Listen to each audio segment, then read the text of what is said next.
That's Mike from Custom Cruisers. Here we are, we've got Rivco Risers, okay. Done these for many, many years. As you can see, these move the bars 1 inch back, sorry, 1 inch up and 2 inch back towards the rider. Like it says, it doesn't sound a lot, but it actually is. It's a hell of a lot without changing all your cables, which would cost you £200 or £300 or a couple £100 minimum, plus all the hassle, draining your fluids, etc. Okay, you can see here on the picture how much it does it. But not cheap, but they are being CNC billet. Okay, so that is properly machined, not die cast crap. Made in the States by Rivco Products. Very, very good quality firm.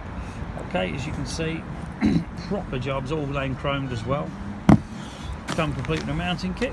Very easy to fit. Literally undo your originals, bolt these in place, and as you can see, shoves it back. You just have to basically swivel your brake hose down while pulling out on the master cylinder lever, and as far as I can remember, that's it. But it's sold a lot of these. It's 01773835666.